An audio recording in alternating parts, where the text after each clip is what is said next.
Sa Quezon City, isang lalaki ang ninakawan ng batang hamog habang papasakay sa isang jeep. Nang habulin niya po ang bata, nasagasaan naman siya ng isang paparating na taxi. May news to go si Oscar Oida. Kung mamalasin nga naman, nanakawan na, nasagasaan pa. Ganyan kalupit ang sinapit ng isang lalaki sa may panulukan ng Araneta at E. Rodriguez Avenue sa Quezon City, alas 2:30 ng madaling araw. Papasakay daw sana ng jeep ang biktima nang hablutin ng isang batang hamog ang kanyang gamit.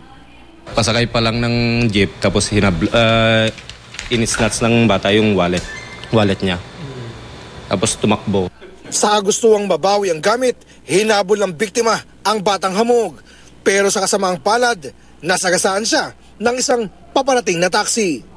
Pag arangkada ko, biglang may kromo sa aking bata. Nailagan ko, bigla na lang may humampas sa gilid ko na yung mama, yung pala, snatcher pala yung bata, hinahabol niya. Ayon sa mga pulis, matagalan nilang sakit ng ulo ang mga batang hamog na nambibiktima sa lugar.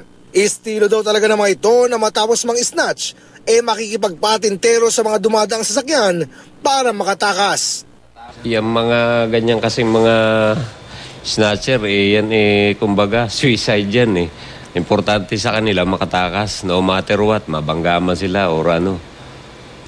Ganun ang pinakang mindsetting na niya mga yan. Importante, huwag silang mahabol.